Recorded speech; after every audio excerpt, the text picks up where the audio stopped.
Joining me right now here in Milwaukee at the site of the convention, Republican Senator Tom Cotton of Arkansas. He had a primetime speaking slot on the convention stage last night. Saw you up there, Senator, and then saw you sitting with the president in his kind of family box as well. Thank you so much for being here. Thank you, Kate. Let's talk about J.D. Vance. I've heard a lot kind of in the lead up to his night tonight of, one, he can appeal to working class voters. He can appeal to suburban women. Donald Trump Jr. saying he can appeal to young voters. It feels like a lot is being put on him for his appeal. What do you think is most important that J.D. Vance should do for this campaign? Well, I think Americans are going to love J.D. Vance and his wife Usha and their beautiful kids. They're going to love his story. I think he'll appeal to all Americans. I mean, this is the land of second chances, and J.D. Vance, as we just heard, had kind of a tough upbringing. His mom dealt with addiction. His father wasn't really present. He was raised by his grandparents. He wrote a best-selling, wonderful memoir about that. I think a lot of Americans can identify with the struggles that young J.D. Vance went through. Mm-hmm.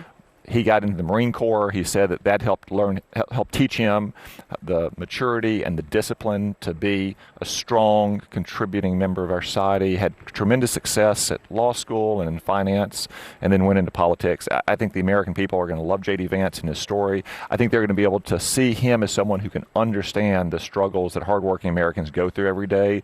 He'll be a very important counselor and advisor to President Trump. One thing I want to ask you about about J.D. Vance and his agenda, his career and his record in the Senate so far is he really has become like the most vocal opponent of U.S. support to Ukraine, that at least in the Senate. I mean, track the things that he's said. With Vance joining the ticket, do you think Ukraine or NATO allies should be nervous that U.S. support for Ukraine could dry up? What is the message that sends? No, I don't. I mean, President Trump has always been strong in defense of Ukraine. The reason why Ukraine was able to win the Battle of Kyiv in the early days of this war is because President Trump sent them the javelins and other weapons they needed, something that Barack Obama and Joe Biden had failed to do. One point that J.D. Vance has consistently made, with which I strongly agree, is that we need a much stronger industrial and manufacturing base in this country. So it's not draining. He's concerned, as am I, as are many Republicans, that if we have war in Europe with Ukraine, if we have war in the Middle East with Iran and all of its proxies from Hamas and Hezbollah and outlaw rebels in Yemen, and we have China threatening war in Taiwan, that our current defense industry and our manufacturing base cannot support all of those wars and our defense as well. That's something that we have to fix. So that's something I know that President Trump will fix. It's just things that I've heard him say, like, I don't really care what happens to Ukraine one way or the other, that it just doesn't square with what I know is the bipartisan support that exists for Ukraine in the Congress. And when it comes to if that's the place that a VP comes from and joins a ticket, what happens with that when it comes to, obviously, it's Donald Trump's ticket? Well, President Trump has said from the beginning that Vladimir Putin shouldn't have invaded Ukraine, that this was an unprovoked war of aggression, and that he wants to see it brought to a peaceful conclusion. Yeah. But he's also said that he's going to support Ukraine as well. And again, the thing that J.D. Vance is concerned about, that we should all be concerned about, is that we've let our manufacturing base in this country atrophy to the point where we may have to start making hard decisions. I'm not worried at all. I know J.D. Vance believes in a strong and confident America. The way you are strong and confident is to have a healthy, prosperous economy with a strong manufacturing base that makes stuff, makes defense materials, makes stuff for our economy. That's what he wants to bring. That's what he campaigned on when he was running for Senate in Ohio. That's what he's worked on in the Senate over this last year and a half. And I know that that's what he's going to help President Trump do.